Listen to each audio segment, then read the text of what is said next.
This is the Global News Podcast from the BBC World Service.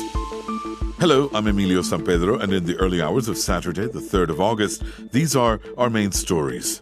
President Trump's nominee to be head of U.S. intelligence, John Ratcliffe, has withdrawn from consideration after facing questions about his lack of experience. Officials in the Democratic Republic of Congo say only about half of Ebola cases in the current outbreak are being identified. And the head of Brazil's Space Research Institute has lost his job after a row with the president over the scale of deforestation in the Amazon. Also in this podcast, a Swedish judge has ordered the U.S. rapper A$AP Rocky to be freed from custody pending the verdict in his trial on assault charges.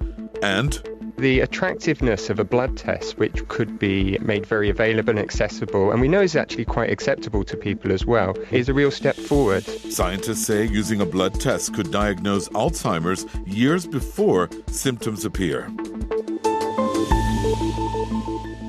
That's all coming up. But first, the U.S. President Donald Trump has withdrawn his choice for Director of National Intelligence amid criticism that the Texas Congressman John Ratcliffe was underqualified and had been accused of padding his CV.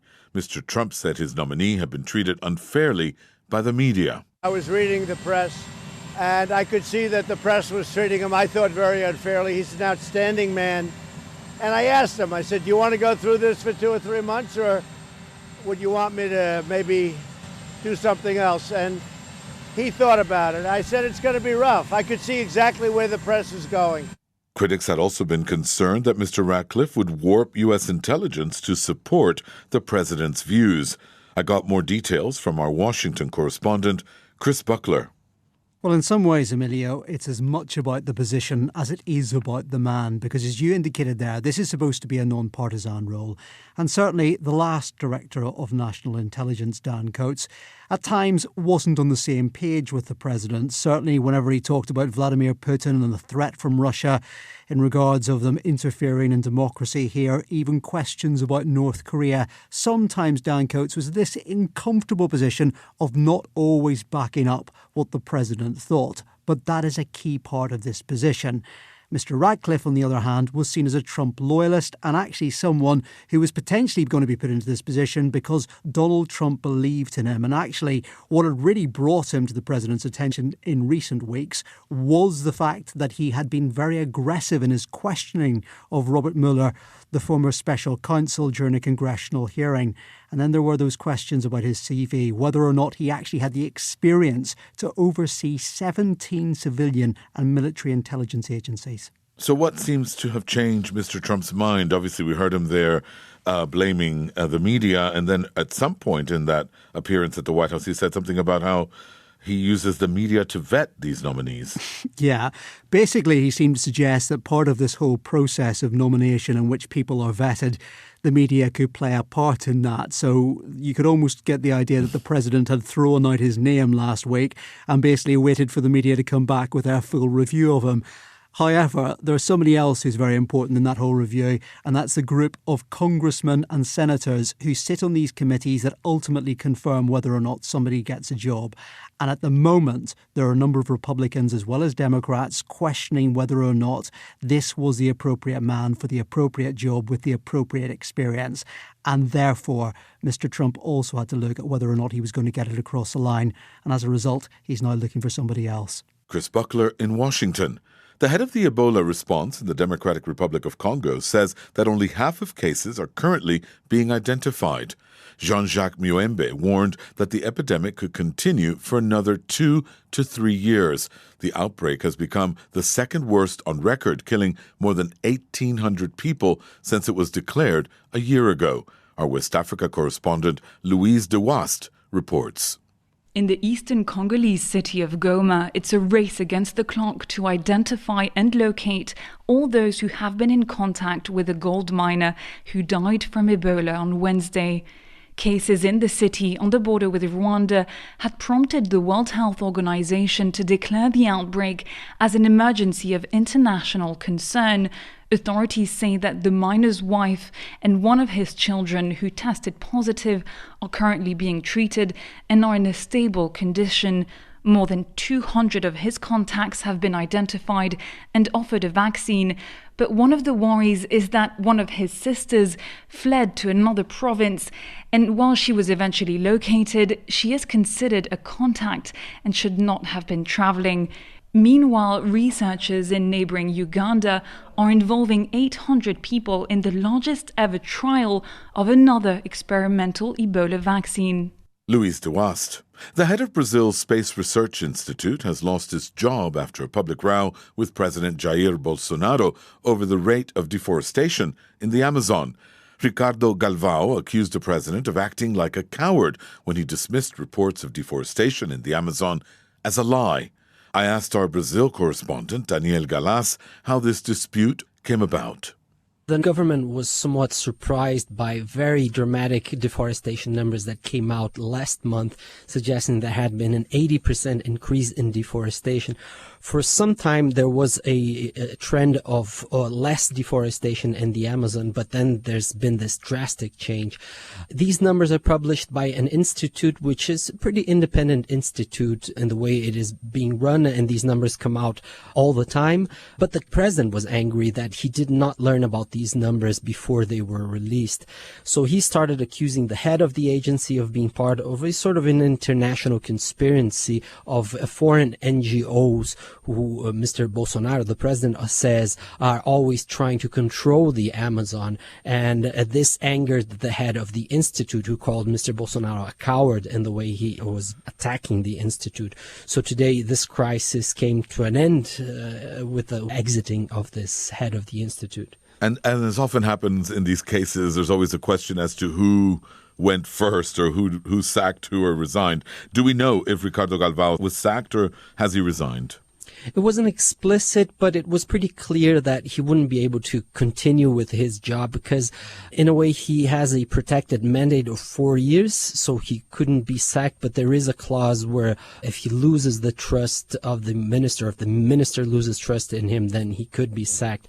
They didn't explicitly say what happened, but it's pretty clear that he was forced out of his job. Mr. Galvão is a highly respected scientist, and there's never been any doubt about the monitoring systems of the Amazon and their accuracy in detecting deforestation. So the president is pretty much fighting with the whole of the scientific community in this instance. Daniel Galás. A Swedish judge has ordered that U.S. rapper A$AP Rocky be released from custody in Sweden and allowed to leave the country while he awaits a verdict in his assault case. A$AP Rocky, whose real name is Rakim Mayers, was detained on July 3rd with two of his friends in connection with a street brawl. He was charged with assault causing actual bodily harm. Maddie Savage has been following the trial in Stockholm. There were loud cheers and a lot of clapping when the judge announced that decision, that A$AP Rocky and the two other suspects on trial for an assault here in Stockholm around a month ago would not have to spend another night in the detention centre a few blocks from here, where they've been held ever since their arrest. It is not the case that there's been a verdict. We will find out whether they've been found guilty or not guilty on the 14th of August. But certainly a lot of happiness from those close to A$AP Rocky. His mother was sobbing in the public gallery. And then as A$AP Rocky came to join his friends and family, there were huge hugs all around. Donald Trump has also reacted to the case as well. He has said that A$AP Rocky will soon be flying home to America. He said, "Come home soon, A$AP, ASAP." This is still an active case. It is an assault case, and the authorities here are taking it seriously. The judge going through different types of evidence that have been presented from both sides. The alleged victim's lawyer argues that he was attacked by A$AP Rocky and his crew outside a burger bar, that he was pushed to the ground and injured with a glass bottle. A$AP Rocky's team argue that although he did push the alleged victim to the ground, no bottles were used. They argue that he was acting in self-defense. He felt scared of the alleged victim and his friend. He thought that this teenage alleged victim was on drugs, and that was why he acted. And during the trial, A$AP Rocky's team did a lot to talk about his celebrity status, how he's been attacked and robbed before, and that could be seen as an explanation for his behaviour. But the alleged victim did sustain some serious injuries, and the judge will also be looking over documents from the hospital, photos and video footage that's been presented over this 3-day trial. Maddie Savage in Stockholm. Saudi Arabia has announced a new law that will allow women to travel abroad without a male guardian's permission, ending a restriction that has been a symbol of the kingdom's ultra-conservative rule. Saudi women over the age of 21 will now be able to apply for a passport, giving them the same travel rights as men. I spoke to Hanan Razek from BBC Arabic and asked her what difference the move would make. Massive difference. You know, if someone would speak to me a few years ago about the possibility of this, the answer will probably be impossible that it's going to happen. I don't think many Saudi women, even those who campaigned for it for years now, imagine that it will be for real. Now, Saudi women are given the freedom of movement, which will make a massive change for them. They can issue passports, they can travel without the permission of their male guardian. And this comes after a trend of the rise of the number of women, especially young women, fleeing their parents and their families. So if they have this freedom now, I think it would be very interesting to watch what's going to happen next to Saudi women. Yes, because it also comes after women were given the right to drive and also to move around without a male chaperone. So what's the regime hoping to achieve with this? I think the main drive for the regime to do this and to make these changes is economic. The Crown Prince, who's the de facto leader of the kingdom, in 2016, he announced a transformation plan for the economy, aiming to steer away from depending on oil revenues. He knows very well that it's a young population. More than 50% of the Saudis are under 35 years old. And he knows that he cannot do this without the workforce of women. And in order to do that, you have to give them some rights. You have to give them rights to drive. You have to give them rights to move freely, to take jobs, and to be able to help that economy to revive and steer away from oil. And how have women reacted to this latest news? It's very joyous. There is a lot of praising for the decision, especially on Twitter. Saudis are quite big on Twitter. They use it a lot. Women are very joyful. The third most trending hashtag today in Saudi Arabia, it's under the name, "When are you going to travel?" So Saudi women are already planning to travel and change their lives. However, there is also a lot or some criticism of the decision maker, because at the same time that women are now celebrating all those rights being given, there are women who were the ones who initiated and called for this change to happen are now in prison. People actually criticize Mohammed bin Salman that even though he's the one who is after all the changes, he also controversial when it comes to human rights and women's rights record. Hanan Razek of BBC Arabic. Our Beirut correspondent, Martin Patient, spoke to Sarah Hosayem, a young fashion designer in the kingdom. What did she think of the announcement? It's really a good thing. We're glad we have news like that in Saudi Arabia, so we are so happy with that. What difference will it make to you, though? My freedom, like, even if I'm still, I don't have, like, babies, so I think the women who have kids, they will be more happy with this good news. The law may have changed, but the culture in Saudi Arabia remains very conservative. Do you think many women will travel on their own? Yes, sure. But in some women, that doesn't change a thing. Like I have a good family, I have a good husband, I am a married woman. So eitherwise, with this good news, I'm glad for the other women, because for me, it's okay to travel and go wherever I want, even before this news. Although you needed to get your husband's permission legally. Even though, like, with this new rules, like, I need to tell my husband that where I'm going or no, like, it's something that, it's a way that you respect your family and your husband. Do you drive?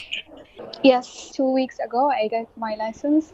Things have changed a lot in the last year. How has it changed your life? By the driving, which is like, it's easier for me if I want to do something on my own. Like, I don't have to wait for the driver or for the Uber or taxi or someone to pick me up. So I think it's easier in this way. But I mean, it's good that you have a driver and he takes you wherever you want, but sometimes you need to do something on your own. Sarah Khozayem speaking to Martin Patience. Still to come. See him getting closer and closer to the ground. The wheels hit the ground, kind of wobbles a little bit. He was able to hit the brakes to bring it to a stop. The U.S. police officer who got a big shock when he spotted a plane on a busy road. A blood test which can detect the early onset of Alzheimer's has been developed by scientists in the United States. Researchers from Washington University's School of Medicine in Missouri found the test had more than 90% accuracy in spotting toxic proteins in the brain that can be an early indication of the disease. Dr. James Pickett is head of research at the Alzheimer's Society in the UK. We are really excited about today's news. It's not the first time that we've been able to pick up these changes that occur before the symptoms of the disease. We have ways of doing that using things like scanners and neuroimaging and a procedure called a lumbar puncture. But the problem with these kind of approaches is either they're very expensive or they're not very accessible. People might have to travel 50 miles to get to a PET scanner, for example.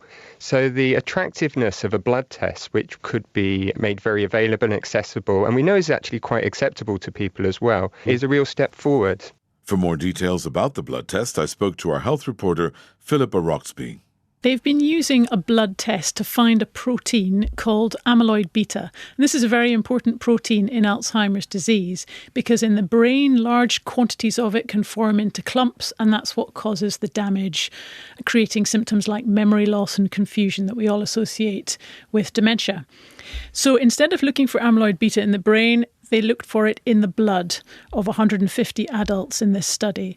And they discovered that finding it in the blood was a very good and accurate way of predicting whether there was a lot of that protein in the brain.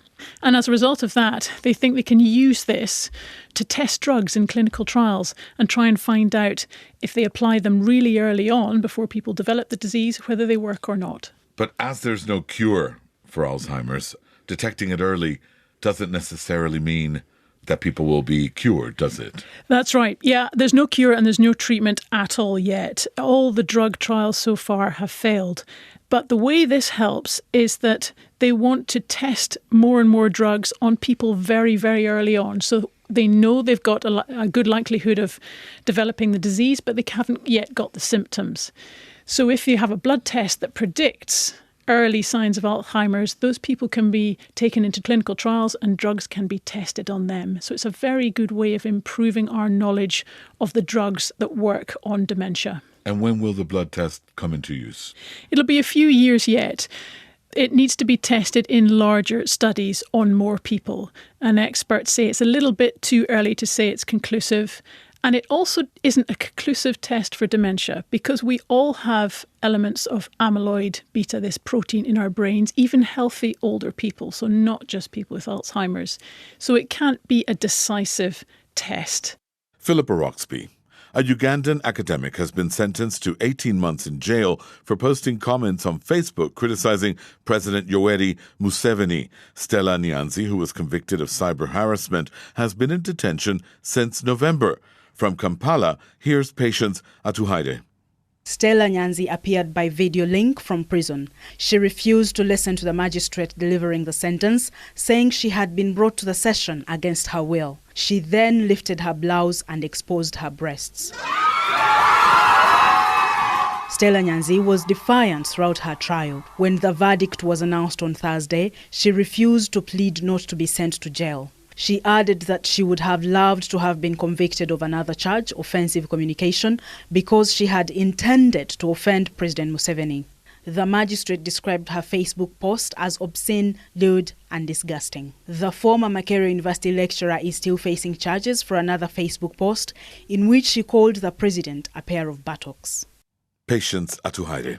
How much would you be prepared to pay for a cup of tea, or rather the tea leaves you boil up to make a cuppa? As much as $2,035 for a kilo? Well, that's the price that's just been paid for a rare tea from Assam in India called Mejan Orthodox Golden, a world record price at an Indian auction. But why did it cost so much, and does the taste justify the price. Julian Marshall spoke to James Pogson, the director of Northern Tea Merchants in the UK. Different factors affect the value of tea. Flavour and the quality of the leaves is always the first thing, but the provenance and the exclusivity of it also affect the price significantly, which is why we're seeing the prices fetched at this auction that we have done. And this particular tea, I understand only a limited amount was harvested. That's correct. And it's a very, if you think about it, it's a very, very good way of making sure that you can get the best possible price for your tea by producing just a small quantity. We see this in several other trades as well. It's done in coffee, and I've even seen it done with chocolate as well. But what does this tea taste like? I mean, have you ever had any? Well, I've bought tea from the Assam company for many years now. We have some of their very good quality Assam teas that go into my own blends. But these little exclusive lots, the thing is, in the UK, we're a bit peculiar because we've never run out of tea. We've always had lots of it. And we tend to drink, 95% of the UK market is actually tea bags, black tea in tea bags, which aren't expensive. And the prices for those are driven by the supermarkets. But when you get to these lovely orthodox teas, orthodox, by the way, means a large leaf, a large wiry leaf that's rolled by hand, in this case, then you release a whole different set of flavours. The fact that they've called it golden tip means that in the manufacture of the tea as well, they've picked it just at the right time, and it will be just as the buds are about to burst forth. And it takes a lot of good timing on the part of the planter and also a lot of skill on the part of the picker as well. It's what we would call a very generous pick. Indeed. James Pogson, a pilot in the U.S. state of Washington, managed to land his plane on a busy highway without hitting any cars after he lost control. David Acklam had to make an emergency landing after his light aircraft developed technical problems. As our correspondent Gary O'Donoghue reports, images of the moment have been broadcast around the world. I was flying to work, my engine quit. David Acklam's only option for a safe landing was the northbound lanes of Pacific Avenue in the city of Portland. Jason Pearsall was travelling south and saw the plane coming straight at him. We had to dodge the plane, yes. As soon as we turned off the road, the plane touched down. The guy was all over the place, but he saved it. He managed to not crash and everybody else, or hit anybody else, so it was pretty cool. By this time, police officer Clint Thompson had noticed the plane in trouble. He turned his car around, put on his flashing lights, and followed it until it landed on the highway, preventing other cars from piling up behind it. The plane came to a stop at the red light at 138th Street. In 21 years, I would say that's the first time I've ever went across the radio and said there's a plane that landed on Pacific Avenue. The video shows the police officer getting out of his car and knocking on the plane's cockpit, revealing a relieved and grateful David Acklam. Probably saved me from either serious injury or death and somebody else from getting in a car crash with the plane. David Acklam says he may drive to work tomorrow. No doubt he will. Gary O'Donoghue. And that's all from us for now, but there'll be an updated version of the Global News podcast later.